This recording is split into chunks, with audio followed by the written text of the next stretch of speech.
All good? Okay.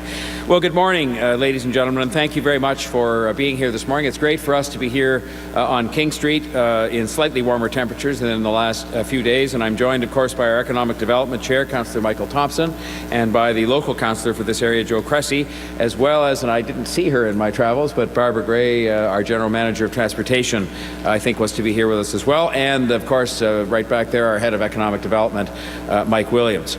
This is King Street I'm referring to, of course. This is one of the most vibrant streets in our city.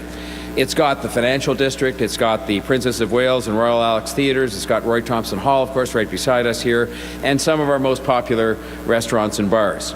It's also a hugely important corridor for commuters. Every day, more than 65,000 Toronto residents travel along King Street on our streetcars on their way to work and home again at the end of the day.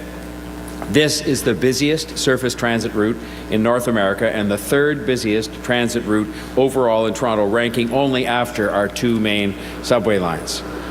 The streetcars, though, and the 65,000 people on them, more importantly, were moving slower than people walking down the sidewalk, and that could not continue.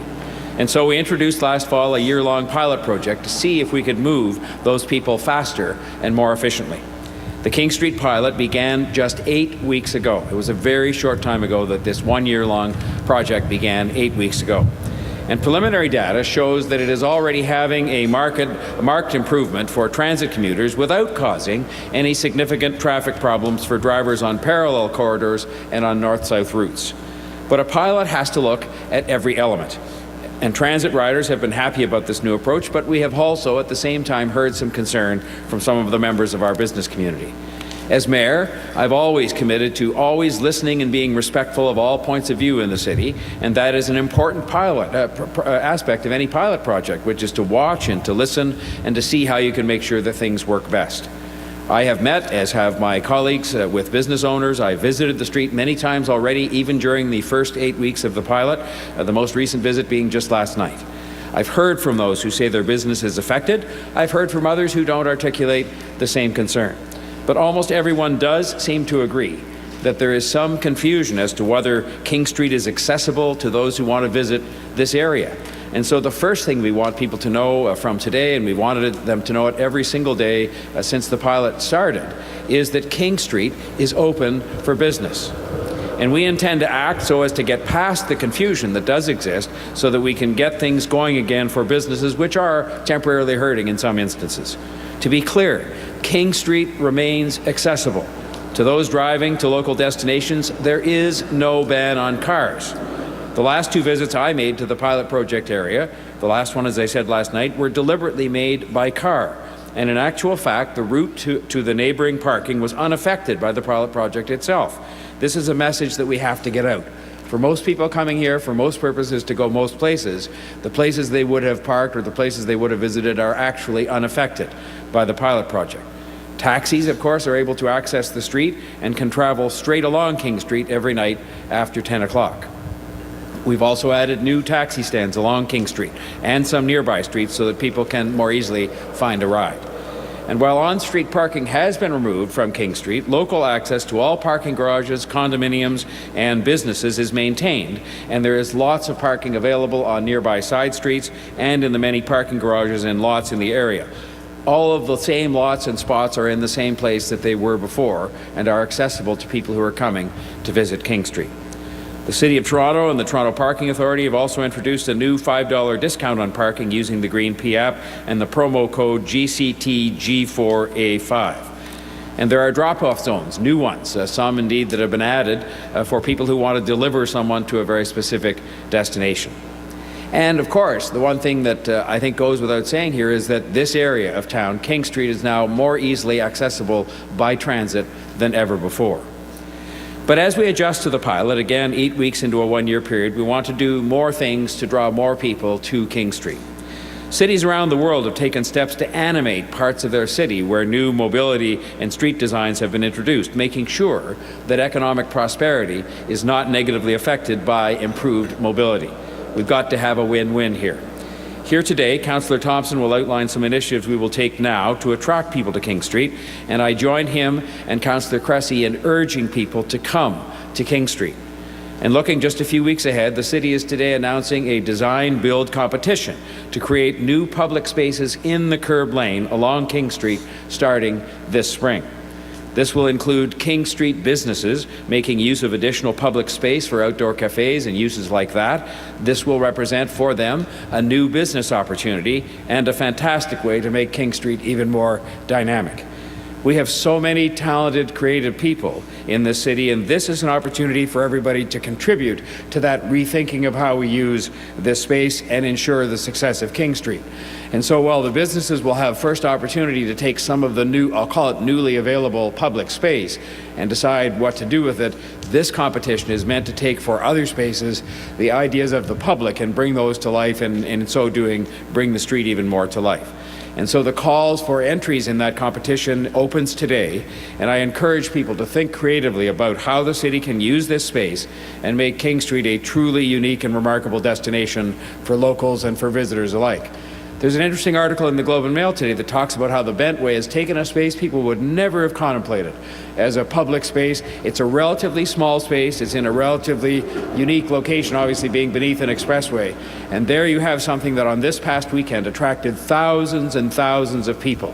And we can do the same thing with King Street and take a change that we've made to help people get around the city and have a win-win by making sure at the same time that we find creative ways through this competition and through the ingenuity of the business people along the street to make this even more of an attraction than it was before.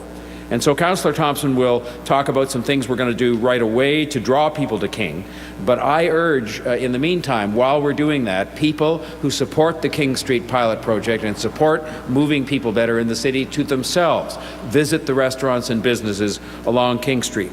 And I encourage them as well to encourage their creative friends to get involved in this design competition so that we can have something that will put King Street on the map, not just because it has dramatically improved transit, but because it's just a more exciting, lively place to be and a creative expression of what this neighborhood and all these neighborhoods around King Street mean to all of us. I know that listening and imagination together with 21st century resolve to make sure we make Toronto a 21st century city can make King Street work for everyone, especially commuters and businesses. Going back to people walking faster than streetcars is not a serious option, and it shouldn't be taken seriously. We can't go back to a situation where the streetcars move more slowly than people walking down the sidewalk. That was ridiculous, and it is ridiculous, and we had to move forward from that. But we will continue every single day to learn from this pilot project, to listen, to watch, and to make sure that King Street works for everyone, which it was not doing before. King Street was not working for anybody before. I would now like to introduce Councillor Michael Thompson, who's been instrumental working with Councillor Cressy and myself and our Economic Development Department and businesses to talk about some of the things we're going to do that we're trying to highlight a bit today as we go forward. Councillor Thompson. Thank you very much, Mayor Tory, and good morning, everyone. It is, in fact, my great pleasure to be here on King Street to bring you good news to one of Toronto's great business neighborhoods. The City of Toronto is committed to supporting our city businesses and business community, particularly our small businesses and restaurant industries. We want King Street to remain a thriving and successful location for everyone. So, while the city works with outside partners to create new public spaces this spring, the Economic Development Department is not waiting. The Economic Development Division is in fact taking some immediate steps to draw people to the neighborhood this winter. And may I say how warm it is to be on King Street this morning? It is actually lovely to be here. Over the next few months, we are introducing a number of creative installations on King Street. These new installations includes warming stations, ice sculptures, fire performers, and also art installations. In addition to the public space initiatives, we are also launching a program to promote local quick and full-service restaurants along the King Street pilot. This program is to be called Eats on King. This program will run from Monday, February 19th to Thursday, March 29th, and will be in addition to our regular Winterlicious program, which also features a variety of King Street establishments. Ladies and gentlemen, it is important for you to understand that King Street is a vital contributor to our city's quality of life and our economic prosperity. As we improve transit along this corridor, the city is committed to making sure that visitors continue to access and enjoy King Street, everything on King Street, all that the businesses have to offer. I'd now like to introduce Councillor Cressy, the local councillor. Councillor Cressy. Well, thank you, Mr. Mayor and Chair of Economic Development, Councillor Thompson. Streets are more than places people simply travel through. Streets themselves are places to visit and places to enjoy. And we all know, before the pilot, King Street, it didn't work. It was broken. If you were riding the streetcar, it was faster to walk. If you were driving, well, you avoided King at all costs. And if you were walking often, the sidewalks were overcrowded. As a city, we had to fix it. Now, fixing it has two objectives. On the one hand, we need to move people quicker and more reliably using public transit on the busiest surface-level transit route in North America. In just 8 weeks, streetcars are faster and they are more reliable. But the other objective, just as important, is economic prosperity. Economic prosperity not just for the city as a whole, to ensure that 1/3 of the jobs located downtown, that those workers can get in and out of the core quickly so that productivity can thrive, but also economic prosperity right here downtown, in my ward, in my community. And this is, King is dynamic. Just look behind us at the theaters right here. This is a dynamic street. Theaters, galleries, the entertainment district, bars, restaurants, you name it, we've got it. And if you think about the history of King, 100 years ago, this was the heart of downtown Toronto, right here on King. 20 years ago, not so much. 20 years ago, other than the theaters, we had surface-level parking lots. Well, today King is back. Today, 30,000 people right here in King Spadina live here. More than 60,000 people work here, and it is a thriving district. And we're going to continue to ensure that King remains a thriving district. In fact, we want it to be the future of this city.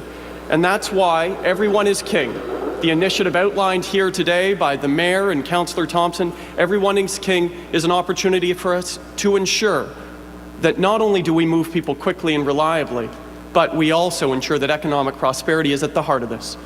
Listen, this is a pilot. Nobody said it was going to be perfect on day one. In fact, it's not supposed to be. But it is the direction our city must go, needs to go, and together, working with all stakeholders and partners, we're going to make sure it's a success for everybody. Now I'll turn it over to Mayor to answer any questions. Good job. Joe's assuming I won't refer those questions to him. Yes, go ahead, Haley.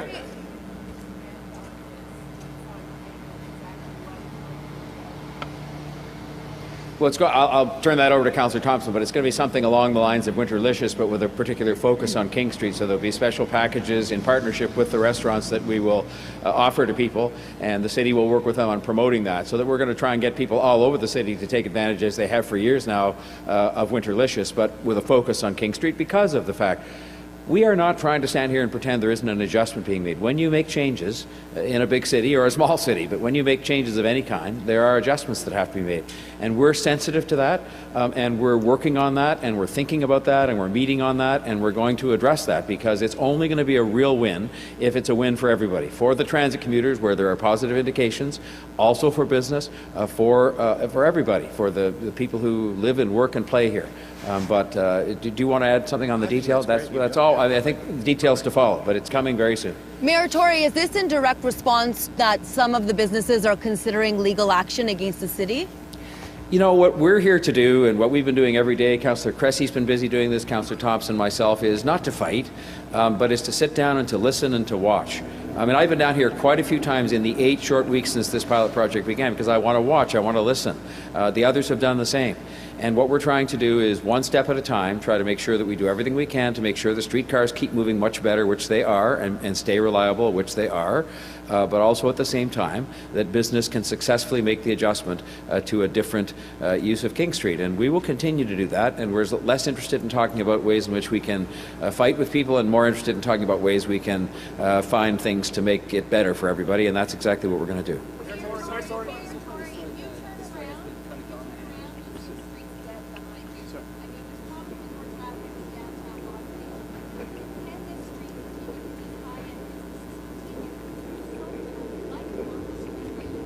I can just tell you from talking to the business people who are here, many of them, that they're optimistic and that